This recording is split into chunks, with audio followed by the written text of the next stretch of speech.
movie, so it's like, okay, what kind of lenses were built in that day? So not looking for super sharp new lenses, new glass. Some of the older, that was a criteria. So looking for imperfections was a good thing. Yeah. But really, a lot of it was also, oh, good, it's close focus, it covers. It's like just honestly, functionality. Functionality. By the way, not everything is that creative. In a weird way, the functionality of lenses is a huge part of the choice, right? Sometimes the biggest decision, functionality plays more of a part in a weird way of my lens choices than you would think. And I get a little bit like lens fatigue. There's so many lenses. Yeah. And honestly, it's so hard to differentiate them. Yeah. It's not a tool to help you, so you end up bringing 6 sets into the lens, into the prep, and there's there's differences, but I get why Deacon stays with Master Prime.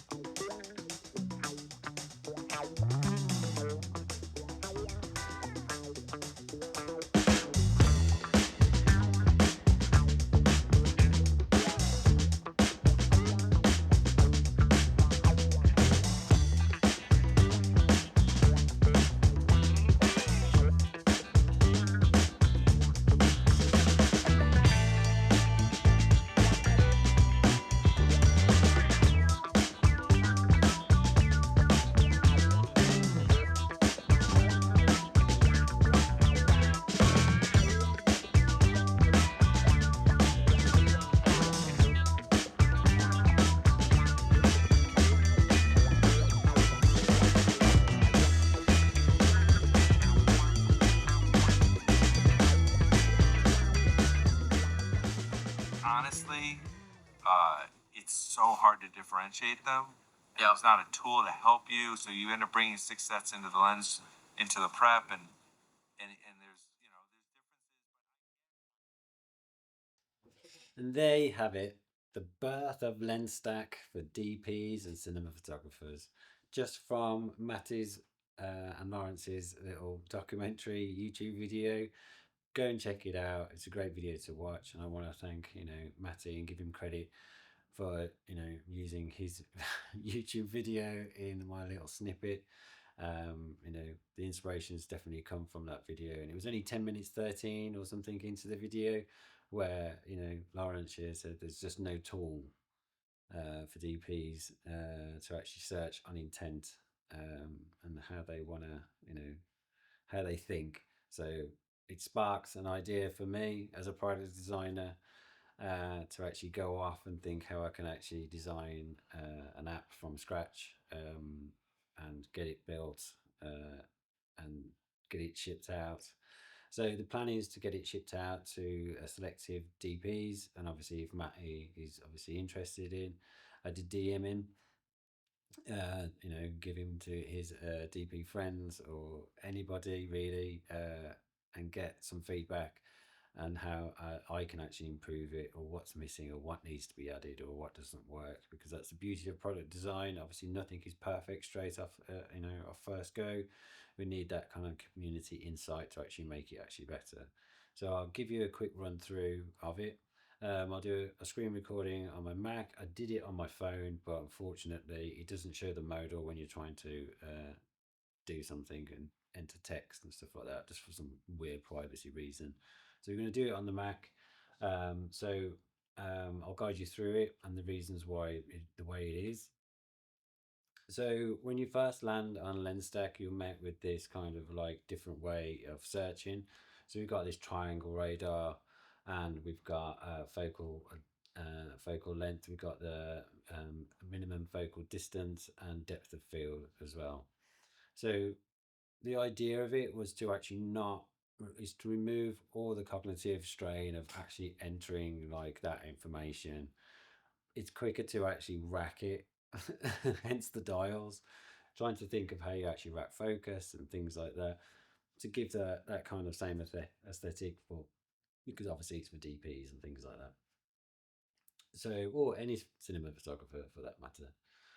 So we can see here focal length, and as we rack that, we can actually see the triangle radar update as well, and then we've got the depth of field, which is shallow, medium, and deep as well. So we'll do a little search. So let's say I want a 50mm, I want it medium, and I want 2 meters, 2 meters minimum focal distance. We can see 26 lenses. It's found. I have 40 in the database. That will get bigger and bigger over a period of time, and as like I improve it as time goes on and collect that information from the community and cinematographers and DPs, hopefully, and I can input those lenses, as time goes on. So let's search on the 26 lenses found at the bottom. And then we can see on the results, we've got spatial, we've got 16, and then anamorphic, we've got 10. So it kind of splits it out for us. And then under that, we've got vintage, clinical, dreamy. So these are just kind of filters down. So we can say, okay, I want an organic and I want it soft and I want it sharp. So you can see it automatically, real time, actually filter that down for you. We could just clear that by clicking on the X. So let's take the top result here. We can see the CP 1350mm T2.1, the 95% match, and we can see the triangle radar on there to give you just a visual cue of how that radar is actually spread to actually get, to hone in on that lens. We can see the focal distance, which is obviously 100% of the search. We can see the depth of field, which is 84% of it, and the minimum focus distance is 100% if that's what we wanted. We can also see what the lens is. We can see it's a T2.1, it's a 0.3mm minimum, and it's a FF, EF, and PL, which is the mount for the camera. Now, underneath that, we've got availability. It's indicative. So I've color coded it. So green is available to buy. And then we can look at the one underneath. We've got rental only. So it just gives you a heads up of what is rental, what is available to buy. And also we've got a blue one, which is, custom made, which happens quite a lot in obviously film sets. So let's take the first one. On our search results, just to give you an overview, we can see B&H Video, CVP, and Wex Photo Video are the people that actually have these lenses. It doesn't check for stock. You have to still do that as you would do. And when you click on it and opens the web page, so let's do Wex Photography, for example, you can see it opens up. And you can just go through there, but it won't pre-filter it for you. So you just have to actually just go back and search those results and find that lens for yourself, or contact them. The same with obviously rental only and custom made as well. So it gives you the details so you can contact them, but you can add them to your kit anyway later on. And it gives you information about that lens, the aesthetics of the lens. So it's compact and perfectly coloured match across all the set, built for mirrorless and lightweight rigs. So it gives you that information for each particular lens and gives you a heads up of what kind of lens that organic feel, or that feel, or whether it's warm or cool or whatever, from your filter results. We can also see that it was actually used on Midsummer 2019 film. And then obviously one below that, you can see, oh, that lens was actually used in La La Land in 2016. So that's all come from the database that I've actually built. So thinking of how that, so I've done my search, and now I'm going to add this lens to a kit. I called it a kit. The reason being, I just think that's how kits are built before they go on like shoots. So let's add it to a kit, and let's just use the Joker, because obviously Lawrence Sher, inspired me to do this app, as well as Matty. So let's go Joker, and let's go scene, let's go bathroom. So let's go add that to the kit, and that's been added. So we can hop over to the kit and we can see Joker. We can see that there's a scene in there for bathroom, and we can see the lens that's been added in there. So I'm going to go back over to the results because I'm looking for anamorphic. And I'm going to click on anamorphic, and I can see, let's have a look. Okay, well, this, what, 98% match. Okay, yeah, I kind of like this. We've done the Lighthouse 2019. The cookie look in anamorphic, overall bokeh, so expressive, it becomes part of the story. I like that. I'm going to add that to the kit. So you can either add it to an existing kit, or you can create a whole new kit completely separately. So if you're a DP and you have different multiple shoots, different films coming up, so you can just add them to each in particular kit. So I'm going to add it back to the Joker, and I'm going to do this. What should I say? Stair run. I'm going to do stair run. So when he's running down the steps away from the police. So I've added that to the kit. Now I can see, there we go, we've got Joker, we've got the bathroom, we've got the lens for the bathroom, and we've got the lens for the staircase run as well. And that's kind of, and you can see it's been added to the kit. So you can just build up your kit as you want with the lenses that you find. I will later on, when you actually click on in the kit, when you actually open up, you can have the direct link to go out.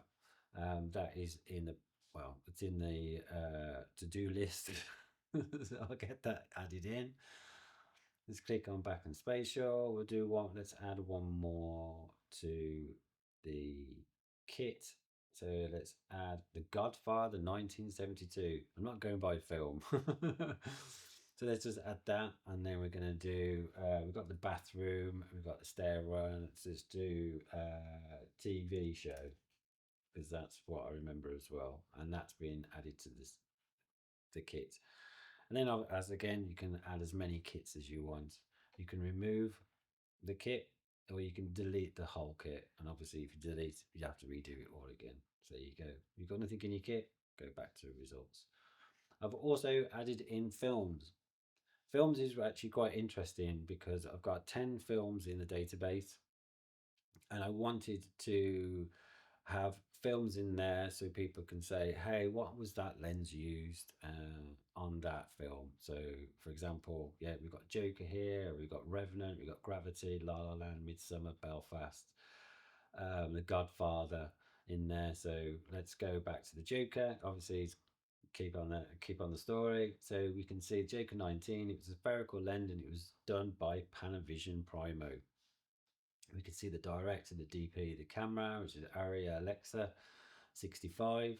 We can see the lens, the Panavision Primo, and the studio.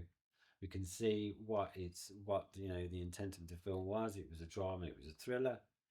And then under that we've got scenes. So if the director is like given information in the database of what those particular scenes are, we can actually put those in. If a DP wants it, a director, copyright or whatever wants it in there, then we can add those in as time goes on. We can actually see in this particular scene, let's say number 1, which is a subway confrontation. It's been a long day.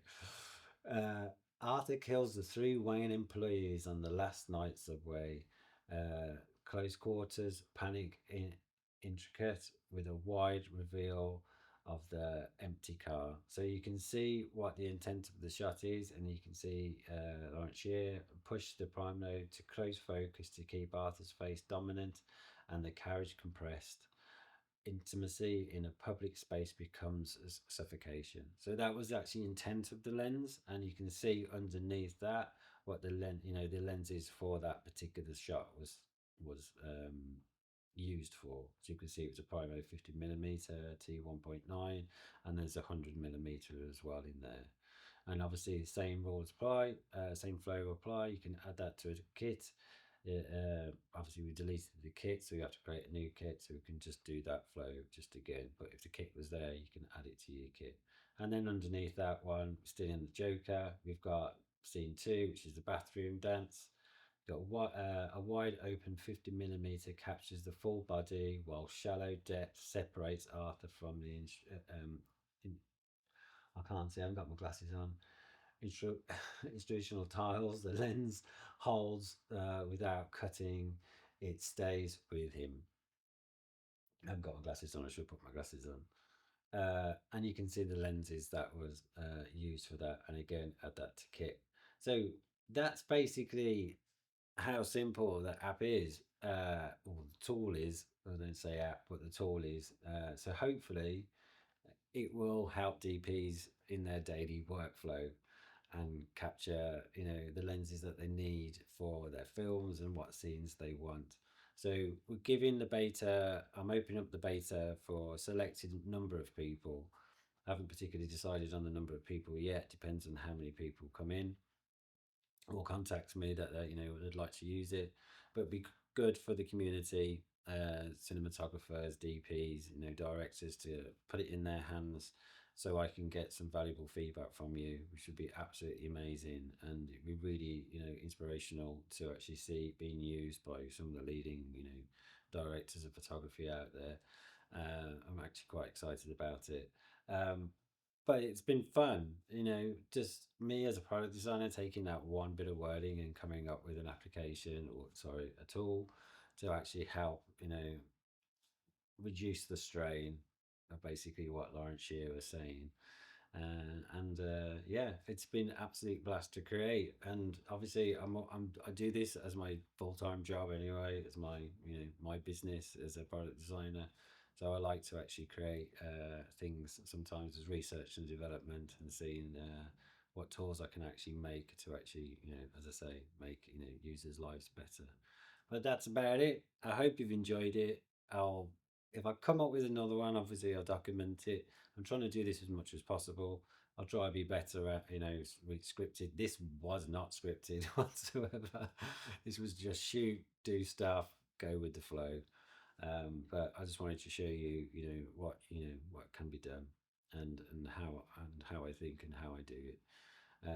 But yeah, if that interests you, obviously follow along, and I'll get another one out, as soon as I say, as soon as I come up with it. But for now, take care. Thank you.